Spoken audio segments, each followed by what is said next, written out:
Bien, buenos días nuevamente. Vamos a iniciar con la primera ley de la termodinámica. Déjenme checar mi control de materias, control de bitácora de exámenes. Sí, no hemos fijado fecha todavía. Antes de iniciar, entonces,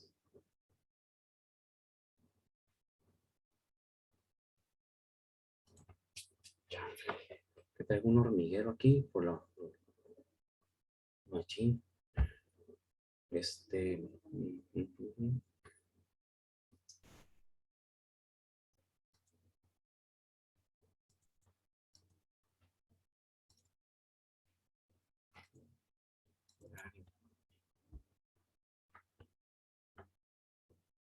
Miércoles, jueves, viernes. Bien, necesitamos fijar en la evaluación de esta unidad de competencia. Vamos a echar eso. Sí, voy a echarles aquí en el camino. Van siguiendo.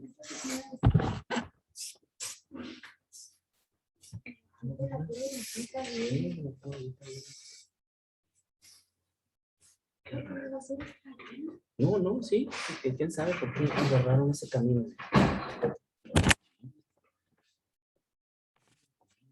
¿Quién sabe?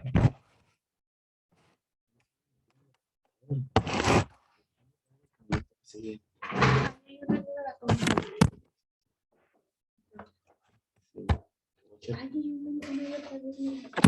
Se le tienen en la computadora. Por lo caliente, yo creo, no. Estoy matando hormigas, ¿no? Porque estoy cundido de hormiguitas esas chiquitas. ¿Quién sabe por qué? Sí, de la otra semana. ¿Qué día quieren hacer la evaluación de la unidad de competencia que ya cerramos? De sustancias puras, ¿no? ¿Ya fue el examen que no? Ya lo hicimos. Sí, la semana pasada. No nos ponga otro. Sí, ya estaba Ah, sí. Da mucho examen. Es que ya lo cerré, sí. Aquí está jueves 21. Es que ya está en negro, pero no está en rojo, pues. Falta evaluarlo, ¿va? Sí. Falta evaluarlo. Sí, disculpen, ya les quiero poner otro examen. Es que tengo 14 grupos diferentes en este semestre. 14 clases diferentes. Así que todo llevo bitácoras, pues, porque si no, imagínense para acordarse de todo el rollo. Y en la bitácora no lo he cancelado de que ya lo apliqué. Y no vi la fecha, que es cierto, fue la semana pasada. Ya se los quería volver a poner. Lo voy a evaluar y ya les paso calificaciones en esta semana, ¿no? A ver cómo les fue en su examen. Sí, excelente, qué bueno. Déjenme lo marco ya como aplicado, ¿no? Sí, fíjense nada más, sí, ya se habían espantado, ¿no? Me dijeron, nos quiere volver a aplicar examen. Muy bien, entonces, excelente. Vamos a iniciar entonces con la primera ley de la termodinámica. Comentamos que como introducción al tema, es una unidad corta relativamente, porque vamos a aplicar lo que ya hemos visto. Únicamente vamos a definir algunas otras propiedades que vamos a estimar a partir de la primera ley de la termodinámica, como es el trabajo de frontera y el trabajo termodinámico, y como lo es la energía interna. La energía interna, que es la energía que definimos, que es la que tiene la sustancia por el solo hecho de existir, ¿sí? Un átomo de hidrógeno tiene una energía interna. Es la energía que mantiene unidos el electrón al núcleo, la energía de enlace. Las energías fuertes que están en el núcleo del átomo, uniendo el neutrón con el protón, aunque el hidrógeno no tiene neutrón, el deuterio sí y el tritio también. Entonces esa energía nuclear es una de las energías internas también. Entonces, si es una molécula, la energía que mantiene unidos los diferentes átomos, las energías intermoleculares que le dan forma a una molécula, por ejemplo, de CO2, ¿sí? Como un gas de trabajo, un gas que hagamos cálculos con él. El CO2, si esas moléculas, si esos átomos, el carbono y los dos átomos de oxígeno, se desunieran, pues deja de ser la molécula de CO2. Entonces, los enlaces, la energía de los enlaces, también es su energía interna. O sea, la energía interna son todas aquellas energías que forman, que dan, que crean esa sustancia, ese elemento, y que si la quitamos, ese elemento deja de ser lo que es. ¿Sí? Es su energía fundamental. Y así se denomina energía interna. Y otra energía que vamos a definir, que también ya la hemos mencionado, porque están en las tablas termodinámicas, recuerden, cuando describimos las tablas termodinámicas, venía la energía interna y la entalpía. Es la entalpía, ¿no? La entalpía no es más que la suma de dos propiedades, que es el trabajo que ya mencionamos y la energía interna. La suma de las dos la conocemos como entalpía. Es una forma, es una invención humana la entalpía, mientras que la energía interna es una energía real que tienen las sustancias, porque si no, pues no fueran lo que son. La entalpía es una invención que hacemos, un artilugio, para agrupar tanto el trabajo de frontera como la energía interna, porque siempre están unidos cuando se puede expandir un fluido. Y para no estar trabajando con la energía interna y con el trabajo y estar haciendo cálculos ahí, dobleteando el trabajo ahí, los agrupamos en una propiedad que le llamamos entalpía. Entalpía. Y con esas dos propiedades diferentes de energía, más el trabajo, que también es una energía, vamos a interpretar lo que es la primera ley de la termodinámica. Y vamos a resolver problemitas igual, de cambios de procesos, una sustancia que cambia de un estado a otro, como ya lo hemos estado manejando hasta ahorita con la ley de los gases ideales. Pero con la ley de los gases ideales no calculamos energías, calculamos propiedades fundamentales como presión, temperatura y volumen. Entonces, con la ley de los gases ideales vamos a poder calcular las energías. Es lo novedoso, es lo nuevo que vamos a ver. Y lo demás sigue siendo lo mismo, un gas que se expande, un gas que se enfría, un gas que se comprime, un gas que se incrementa su temperatura y calcule esto, ¿no? Y seguiremos usando las tablas termodinámicas también, de cuando tengamos tablas termodinámicas. Cuando no tengamos, pues veremos el modo de obtener esa información mediante la ley del gas ideal o mediante otras tablas por ahí que pudieran servirnos, ¿no? Recuerden que tenemos tablas termodinámicas completas para algunos gases nada más, como es el gas refrigerante y el agua. Para el aire tenemos tablas de gas ideal, que son muy cortitas, y para otros gases también, puras tablas de gas ideal, ¿no?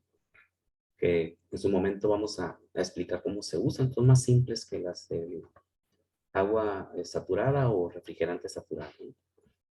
Entonces vamos a pasar a la presentación para definir qué es. De hecho, tenía aquí un pequeño video de 2 minutos. Déjenmelo. Lo busco. Agua en una olla. Otro sistema. Cojamos dos sistemas de temperaturas y pongámoslos en contacto. Lo que ocurre es bien conocido. El cuerpo más caliente transferirá su energía en forma de calor al más frío hasta que las leyes de la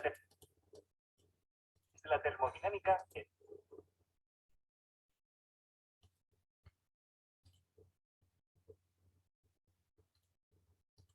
Lo vamos a presentar muy rápidamente este pequeño video. Las leyes de la termodinámica. No vamos a trabajar con la tercera ley en esta termo. Trabajamos en la tercera ley, en la termodinámica aplicada, ¿no? El concepto de entropía. Lo vemos nada más en este curso como la descripción de lo que es la entropía, la primera ley, la tercera ley de la termodinámica, cuáles son sus aplicaciones, hacemos unos pequeños balances de entropía para entender lo que es la entropía, que luego es lo que genera confusión. Y ya en su siguiente termo, en termodinámica aplicada, pues ya veremos las aplicaciones de la tercera ley para el concepto de exergía, para determinar la eficiencia real de las máquinas térmicas y la producción real de trabajo. ¿Sí? Entonces, voy a presentárselos. Vamos a ver dónde está.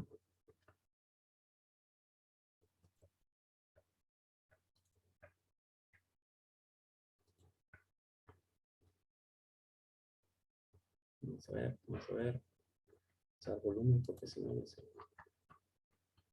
Lo que termino de deshacerme de las hormigas aquí, ¿no?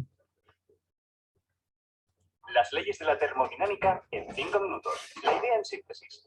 Érase una vez un mundo en el que existían objetos muy complejos, cosas como gases, sólidos o imanes, sistemas formados por millones y millones de pequeños elementos, tantos que intentar predecir el comportamiento de todos ellos era una verdadera locura.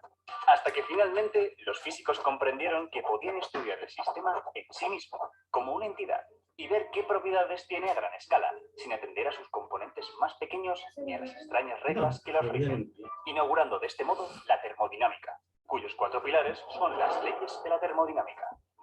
Antes de nada, vamos a conocer a todos los que juegan aquí. Cojamos 2 sistemas termodinámicos, como estos 2 globos llenos de gas. Si se nos ocurre unirlos por este conducto con una pared móvil, seguramente pasará algo así. Lo que acaba de ocurrir es equilibrio mecánico. Me explico. Hemos puesto en contacto 2 gases a distintas presiones, por lo que el más presurizado ha empujado la pared hasta que el otro no ha querido ceder más y ha empujado hacia el lado contrario. Eventualmente, este tira y afloja acaba con la pared quieta. Las presiones se han igualado. Hay equilibrio. Pero, para mover el pistón es necesario realizar un trabajo mecánico. El gas tiene que poner energía para hacerlo. ¿Y de dónde ha sacado esta energía? Bueno, en estas situaciones lo que hacen los físicos es inventarse una energía potencial de donde extraerla, la energía interna del gas. Y fijaos que para que todo esto suceda hay que pagar un precio. El volumen de los gases ha tenido que cambiar. Pero traigamos otros sistemas. Cojamos 2 sólidos a distintas temperaturas y pongámoslos en contacto. Lo que ocurre es bien conocido. El cuerpo más caliente transferirá su energía en forma de calor al más frío, hasta que sus temperaturas se igualen, y entonces se alcanzará el equilibrio térmico. ¿No te suena familiar? Hay 2 magnitudes que tienen que igualarse para que haya equilibrio. Este equilibrio requiere de una transferencia de energía, la cual emana de la energía interna. Pero, ¿cuál es el análogo del volumen? ¿Cuál es el precio a pagar por el equilibrio térmico? Pues los físicos del momento no sabían qué era, así que le pusieron un nombre: entropía. Bien, dicho todo esto, ¿estáis listos para ver las leyes? Vamos allá. La ley cero nos dice que si un cuerpo A y un cuerpo B están en equilibrio, y el cuerpo B está a su vez en equilibrio con un cuerpo C, A y C están también en equilibrio entre ellos. Y dirás, oh vaya Crespo, qué sorpresa. Pues lo cierto es que esto no se puede derivar de ninguna parte, por lo que hay que postularlo y considerarlo como verdadero. Alguien tenía que poner la puntilla. En fin, vamos con la primera ley. Lo que dice, básicamente, es que la energía se conserva. No puedes sacarla de la nada. Por ejemplo, si quieres que un gas se expanda para empujar un pistón, esta energía debe o bien tomarse de la energía interna del gas, lo que reducirá su temperatura, o bien debe introducirse el gas en forma de calor. Nada es gratis en el universo. Toca la favorita, la segunda ley.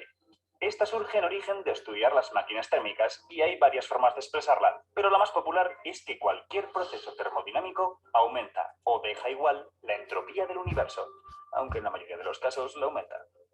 Puede ser que en tu pequeño sistema hayas conseguido disminuir la entropía, pero siempre resulta que al hacer eso has aumentado la del resto del universo. Si te estás preguntando qué demonios es la entropía y por qué tiene que aumentar siempre, no te molestes. La entropía es una manifestación de algo que le ocurre a esos elementos que forman nuestro sistema, pero estamos hablando de termodinámica, del conjunto en sí mismo. Aquí no nos importa su interpretación microscópica. La entropía es una magnitud a gran escala, y la teoría no nos dirá mucho más sobre ella. Hey, pero Crespo, la entropía no era lo que medía el grado de desorden de un... No se hacen spoilers en mi canal. Pero... Fuera de mi propiedad. Ok, me vuelvo a hacer cargadores. Y por último, la tercera ley. Una de sus formas de enunciarse es que no se puede enfriar un sistema termodinámico al cero absoluto en un número finito de procesos físicos. Vamos, que el cero absoluto de temperaturas es inaccesible. Solo podemos acercarnos a él. nunca alcanzarlo. Sin duda, la termodinámica es capaz de predecir en un sinfín de sistemas de características muy distintas. Sin embargo, no es capaz de dar un sentido físico a muchas de sus entidades, como la temperatura y la entropía. Para eso, los físicos tuvieron que esperar a una teoría que consiguiera trabajar con esos pequeños elementos tan molestos, la física estadística. Pero esa es una historia para otro vídeo. Y recuerda, si quieres más ciencia, suscríbete. Y gracias por vernos. Muy bien. Pues muy rápidamente, ¿no? Dice la termodinámica en 5 minutos, ¿no? La que nos interesa a nosotros, la ley cero ya la vimos, ¿no? Recuerden que la definimos en la segunda unidad de competencia, por ahí en la primera, ¿no? Si A es igual a B y B es igual a C, entonces A es igual a C. Parece algo así medio y de decir, hola, qué inteligente eres, o sea, qué chispazo diste, porque es algo muy obvio, pues. Pero sin embargo es algo que existe porque así es, así se comporta el universo, no necesita demostrarse. Sabemos que así es, no podría ser de otra manera. Y es, como dice el video, pues es el fundamento de la primera ley, porque a partir de ella primero surgió la primera ley, eso es lo que pasa, ¿no? Y después le pusieron ley cero, porque había que fundamentar el comportamiento de la energía, que se manifiesta en forma de temperatura, ¿no? Y después vino la primera ley. De hecho, no hacemos cálculos con la ley cero, ¿no? Es simplemente la interpretación. Y ya con la primera ley, pues ya viene, ¿no? El concepto de trabajo, el concepto de energía interna y otro más que mencionaron ahí, que ya lo habíamos de alguna forma definido al inicio, lo que es el calor. El calor, ¿sí? Que sabemos, lo habíamos definido como la cantidad de energía que entra o sale de un sistema. El trabajo, pues la energía que consume un fluido cuando realiza un trabajo o la energía que absorbe un fluido cuando se realiza trabajo sobre él, ¿sí? La energía interna, pues ya la definimos ahorita, es la cantidad de energía que tiene una sustancia, que le da conformación a la sustancia y sin ella la sustancia no puede existir, ¿no? Y la entalpía dijimos que era la suma de dos propiedades, pero la vamos a ver a detalle en la segunda parte de sistemas abiertos de la primera ley de la termodinámica. Entonces, aquí lo establece, ¿no? Concepto de entropía, que dice que la definición normal es que es el grado de desorden de un sistema, pero esa es la definición física de la entropía, ¿sí? Y es cierto, ¿no? Todo tiende hacia el desorden. Cuando veamos la entropía a detalle vamos a entender ese concepto. Y su interpretación termodinámica es la energía que no se puede convertir en trabajo, ¿no? Es aquello que se desperdicia de la gasolina. Sí, sabemos que el 30%, ¿no? En el mejor de los casos, el 30% de la energía almacenada en un litro de gasolina se convierte en trabajo útil y el 70% se desperdicia al entorno y no puede convertirse en trabajo, de acuerdo con la segunda ley de la termodinámica. Entonces, eso nos dice que cada vez que compramos un litro de gasolina y que cuesta 20 pesos el litro, 6 pesos los convertimos en movimiento del carro y 14 pesos los tiramos a la basura, ¿no? O sea, estamos comprando algo que no podemos aprovechar, pero así funciona el universo, ¿no? Entonces, vamos a pasar a la presentación para empezar a entrar en conceptos. Ya ahorita lo que hemos comentado en sí son las definiciones generales que hay que memorizarse, ¿no? Entendiendo los conceptos podemos hacer sus aplicaciones.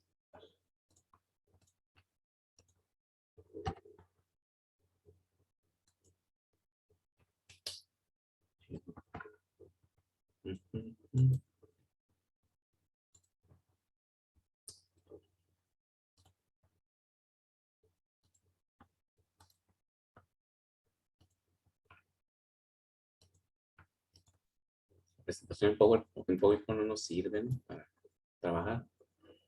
La de PDF sí se pone muy lento el proceso. Bien, entonces, vamos a volver a entrar a la situación. ¿Recuerdan cuando hablábamos del globo? Cuando estábamos trabajando con las propiedades termodinámicas, cómo se comportan, ¿sí? PV es igual a T con la ley de los gases ideales. Es decir, que la temperatura es directamente proporcional a la presión. A mayor presión, mayor temperatura.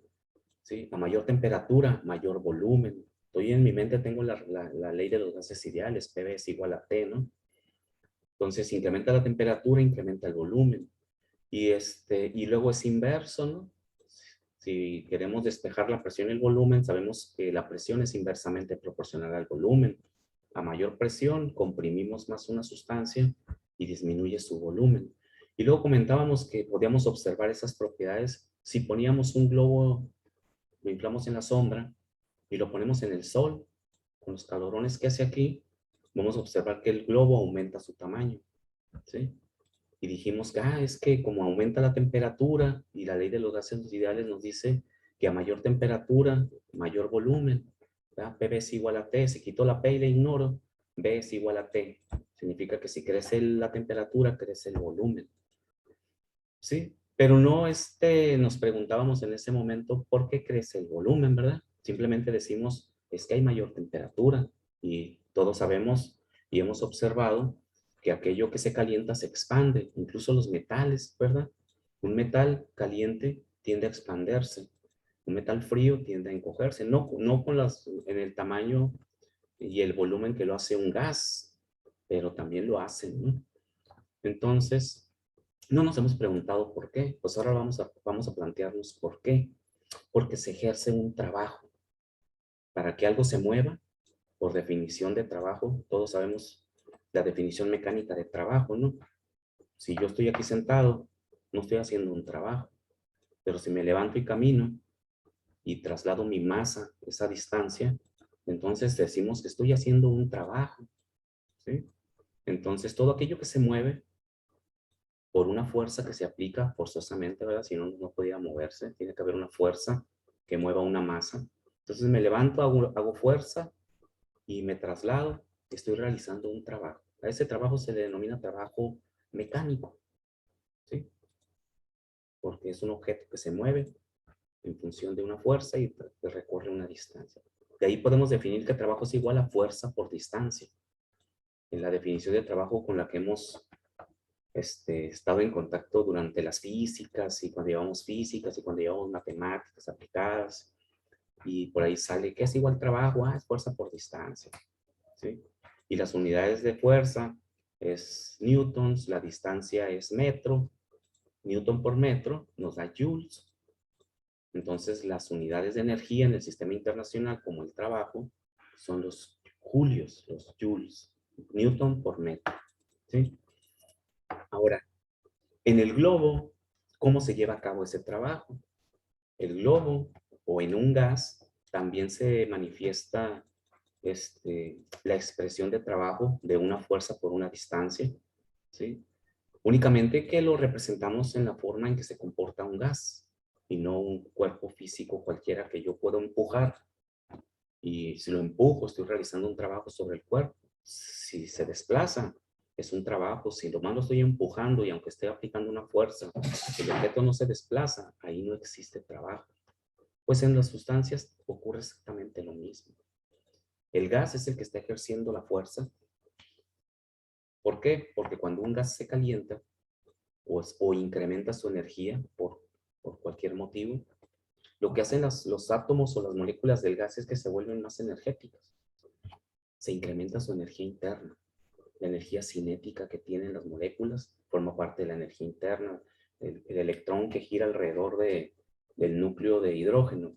Ese electrón, cuando lo calentamos porque lo pusimos en el sol, empieza a girar más rápido alrededor del núcleo, se aleja del núcleo, sabemos, ¿verdad? Por la cuestión de que tiene más energía y se aleja. Y eso hace que el gas incremente su volumen, ¿sí? Hay más golpes, choques entre las moléculas, y las moléculas o los átomos están golpeando las paredes del globo. En este caso el aire, ¿no? Los átomos de hidrógeno y de oxígeno y nitrógeno empiezan a golpear las paredes del globo porque tratan de alejarse, porque tienen mucha energía. Y eso hace que el globo empiece a expandirse. Entonces son los átomos, las moléculas, las que por su energía cinética mayor, por el calor que está entrando o la energía que están absorbiendo, hacen el esfuerzo y el globo empieza a expandirse, ¿sí? La fuerza es esa energía que se aplica sobre las paredes y la distancia que recorre el globo es un volumen, pero supongamos que fuera una esfera, La distancia es la distancia radial, está creciendo en su radio, pero ese radio lo puedo expresar como un volumen porque es una circunferencia. Si 4/3 de pi por radio al cubo me da el volumen de esa esfera, que está en función del radio. Si crece el radio, crece el volumen. Ahí está el trabajo. Una fuerza aplicada por las moléculas al estar golpeando las paredes del globo. Y como el globo es flexible y se puede expander, crece su volumen porque crece su radio. Y eso es trabajo.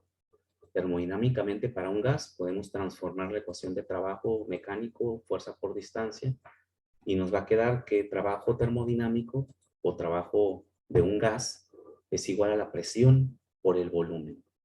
¿Sí? Entonces, esa ecuación, anótenla por ahí, es la ecuación de trabajo para un gas, presión por volumen. Y no se deriva de la ecuación de trabajo mecánico, no hay que hacer más que una sustitución ahí y un despeje y caemos a, a la representación de trabajo es igual a presión por volumen. ¿Sí? Entonces, a ese trabajo que realiza un fluido cuando se expande, se le denomina trabajo de frontera. ¿Sí? ¿Por qué trabajo de frontera? Porque actúa sobre la frontera de mi sistema. Cuando definimos sistema, ¿no? Un sistema puede ser una parte del espacio virtual, imaginario, puede ser un sistema físico. De las dos formas podemos delimitar o definir un sistema. El globo evidentemente es un sistema físico, porque existe el globo. El aire está confinado dentro del globo, por lo tanto la frontera es el globo en sí, el hule, la superficie del globo. Y yo voy a decir que mi globo es mi sistema. ¿Dónde está el gas? En el interior del sistema. ¿Cuál es la frontera del sistema? La superficie del globo.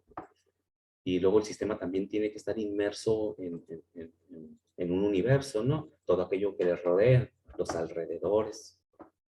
¿Sí? Un sistema así lo definimos, ¿no? Los alrededores. Dijimos que el calor era la energía que entraba y salía a través de la frontera de mi sistema. Entra por la frontera y en este caso en el globo, el calor del sol entra a través de la superficie del globo, atraviesa la frontera física y es absorbido por el aire que está dentro. ¿Sí? Entonces, este trabajo termodinámico llamado trabajo de frontera es por eso, porque actúa sobre la frontera de mi sistema. Y se le conoce como W subíndice B. B de bueno. A ver, vamos a definirlo aquí. Pues esto que les estoy platicando es lo que está aquí, ¿no? La presentación la voy a subir a la plataforma. Si quieren estudiarla, ahí está. Pero es exactamente lo que estamos hablando, ¿no? Aquí está trabajo, expresión por volumen. ¿Okay?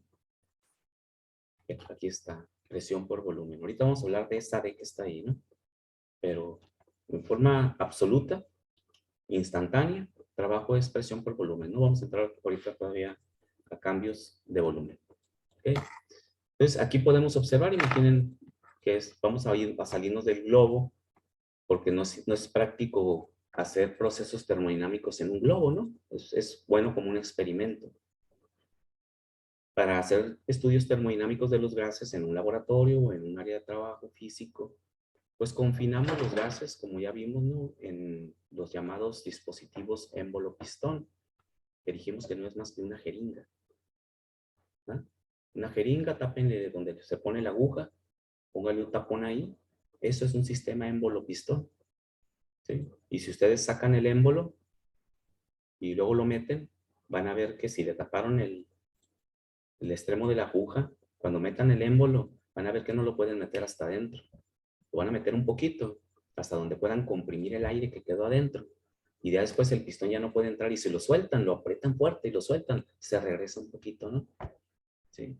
Eso es trabajo de frontera. Entonces, cuando vemos estos diagramas en termodinámica, simplemente hay que imaginarnos que tenemos un aire atrapado dentro de una jeringa, porque así es como puedo hacer ensayos con él y puedo trabajar con él.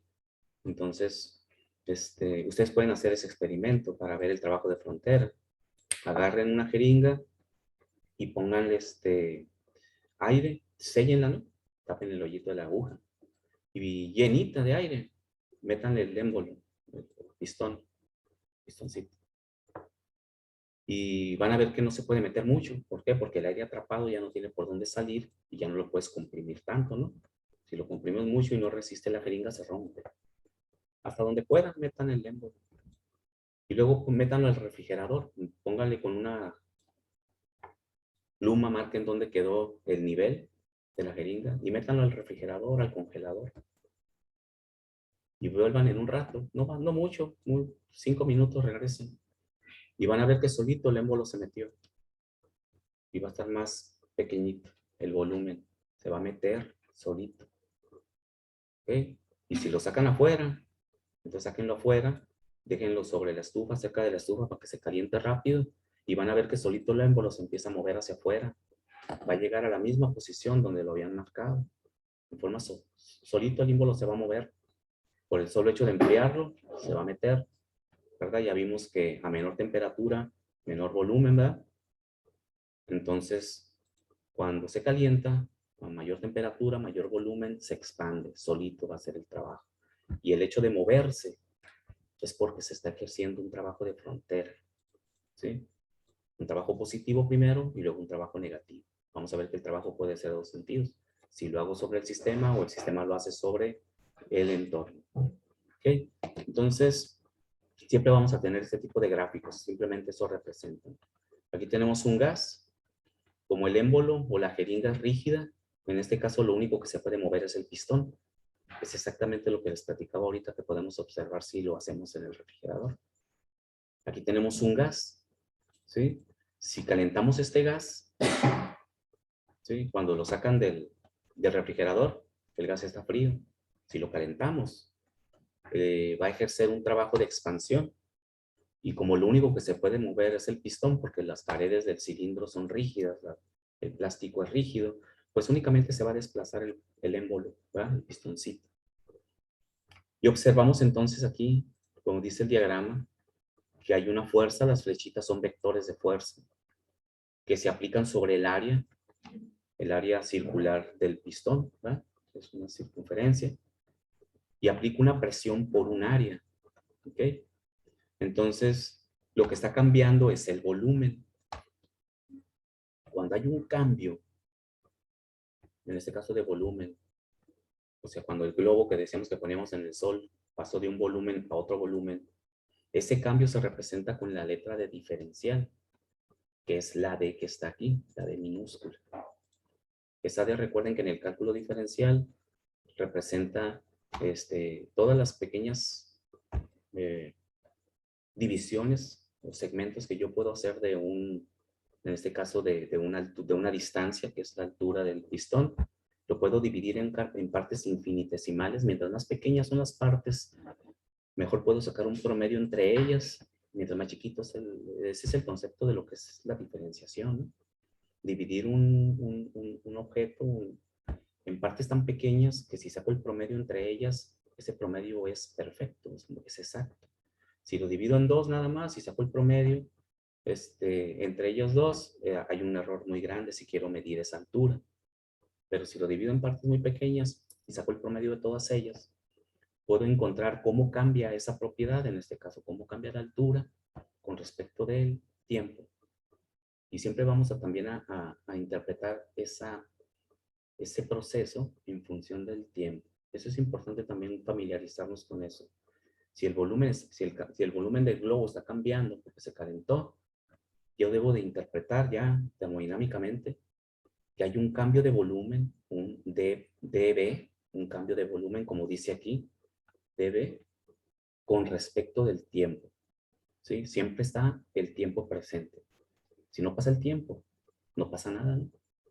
Si un día se detuviera el tiempo, todo quedaría paralizado, nada cambiaría. Entonces, por eso hay que interpretar siempre que tenemos también el tiempo que está transcurriendo. ¿Okay? Entonces, aquí lo estamos interpretando como la altura que mide, que cambia el cilindro, ¿sí? Porque yo sé que si yo multiplico esta altura por el área, y luego con el concepto del pi, que es el área, eso es el volumen, ¿sí? Área por altura me da el volumen. ¿sí? El área que unidades tiene, metros cuadrados. La altura que unidades tiene, metros. Al multiplicar área por altura, me va a quedar metros cúbicos.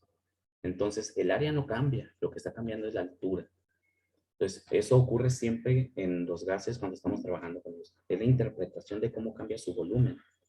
En el globo esférico, ahorita, por eso yo les comenté que estaba en función del radio, porque es una esfera.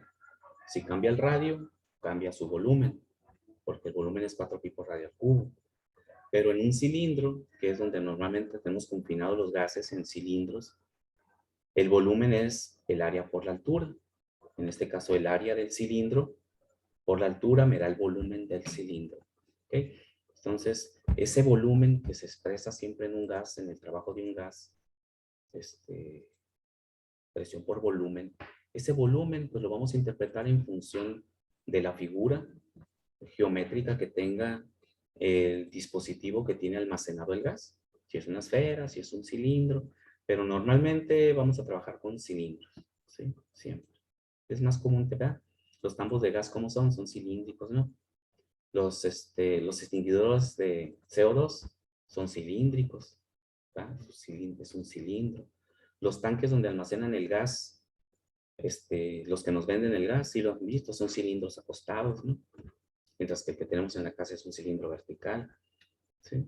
Entonces, normalmente almacenamos los gases en dispositivos cilíndricos. Y esto es ya por la mecánica del diseño y cómo actúan los gases sobre las paredes de los recipientes, ¿sí? El recipiente perfecto es la esfera, porque como el gas siempre compresiona en todos sentidos, ¿verdad? La definición de un gas siempre actúa sobre todo en todos sentidos su presión de ese gas. Por eso su recipiente perfecto es una esfera, pero es muy difícil construir las esferas, es muy costoso construir las esferas y es hasta cierto punto impráctico el almacenamiento de gas en una esfera. ¿Por qué? Porque como crecen hacia los lados y hacia arriba, una esfera ocupa mucho espacio donde yo quiera almacenar un gas, construir una esfera, ¿no? Sin embargo, puedo construir un cilindro más alto, menos ancho, y puedo aprovechar mejor el espacio donde tengo ubicado ese recipiente de ese gas. Por esa razón se utilizan más los cilindros, ¿no? Por costos y por cuestión de espacio, ¿no? La esfera pues es muy estorbosa. Por eso hay que familiarizarnos con los cilindros, ¿no? Entonces es el área por la altura. Y de ahí viene esa diferencial. Cuando un gas se mueve, cuando se realiza un trabajo de frontera y el gas hace que se mueva la frontera y crezca el globo o se mueva el émbolo, cambie de altura y por eso está cambiando de volumen.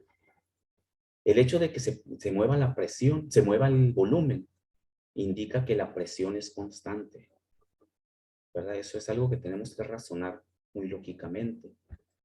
Si se puede expandir el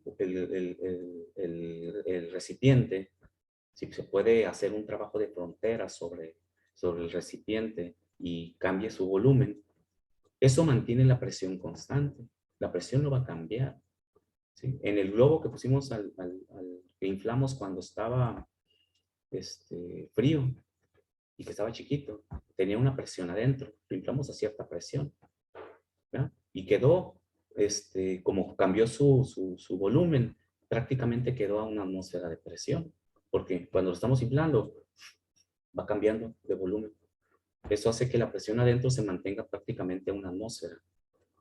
Y cuando se incrementó su volumen porque absorbió calor y las moléculas empujaron, hicieron trabajo de frontera sobre las paredes del globo, permite que la presión se siga manteniendo constante. No cambia su presión porque cambia el volumen. ¿Okay? Esa es una regla fundamental. Si no puede cambiar el volumen y ese globo no puede, ya llegó, por ejemplo, a su máximo capacidad de elasticidad de ese globo y nosotros lo seguimos inflando, mientras lo estamos inflando, la presión adentro y el globo sigue creciendo. La presión es una atmósfera, la presión a la que lo estamos inflando, la misma presión de afuera. Todos estamos a una atmósfera de presión. Pero cuando ya no pudo seguir creciendo porque el globo ya llegó a su capacidad máxima de elasticidad, entonces el trabajo de frontera empieza a empujar y ya no puede expandir el globo lo que empieza a cambiar es la presión. El volumen ya no cambia, entonces lo que cambia es la presión. ¿Sí? Y eso, ¿cómo es que nos evidencia que realmente está cambiando la presión? Cuando ya el volumen ya no vemos que siga creciendo, pues que nos revienta el globo, ¿no? ¡Ah! Truena el globo. Se reventó. Sí, le dicen, es que le echaste mucho aire. Pues sí, es cierto, le echaste mucho aire. Termodinámicamente, dando la explicación, es porque le seguiste echando aire y ya no pudo cambiar de volumen, y lo que empezó a cambiar es la presión, empezó a crecer la presión y el globo reventó. ¿Okay? Entonces, siempre que se lleva a cabo un trabajo de frontera, para que exista el trabajo de frontera, debe de existir un cambio de volumen. Cuando ya no puede cambiar el volumen, o si el recipiente no puede cambiar el volumen porque es un recipiente rígido, no existe trabajo de frontera. Lo que va a existir es un incremento de presión. ¿Y eso ocurre dónde? Pues en los recipientes de gas de nuestras casas. Son de láminas, son de fierro. Son sistemas rígidos. Su frontera es rígida. Recuerden que los sistemas pueden ser rígidos o flexibles. Y pueden ser físicos o virtuales. Por eso los tambos de gas son muy peligrosos cuando se incrementa su presión por el comportamiento del gas. Si lo pones en el solazo, el tambo de gas, y lo llenas mucho, y luego está en el sol, y a las 3, 4 de la tarde está el sol a todo lo que da, los tanques de gas tienen una válvula de seguridad y empiezan a tirar gas. Luego dice la gente, huele a gas, y es que el tanque está drenando el gas, el exceso de gas, se abrió la válvula de presión, de seguridad, y empezó a tirar gas, porque si no tira el gas, para bajar la presión del tanque, te va a estallar el tanque. ¿Sí? Los tanques de gas tienen una válvula de seguridad. Entonces, el de su casa, observen, tiene donde lo conectan, y por atrás tiene unas medias lunitas así, unos orificios. Esta es una válvula de seguridad para garantizar que ese tanque no vaya a estallar por una sobrepresión. Sistemas rígidos, se incrementa la presión. Sistemas flexibles, existe trabajo de frontera y se incrementa el volumen. ¿Ok? Bien, no sé si tengan alguna pregunta, pues, de esto. Las aplicaciones las vamos a ver la próxima clase. Empezar a resolver problemitas de trabajo de frontera. Trabajo de frontera es igual a P por el cambio de volumen. ¿Ok? ¿Alguna duda? No, profe. Muy Creo bien, que no. muy bien. Claro. Nos vemos la próxima clase. Cuídense. Entonces, por ahí les paso las calificaciones, ¿no? La próxima clase. Ok, Maestra, profe. gracias. Bye. Nosotros nos vemos. Bye. Espera con las calificaciones, profe. Ah, sí. Bien. Por ahí se las paso, ¿no?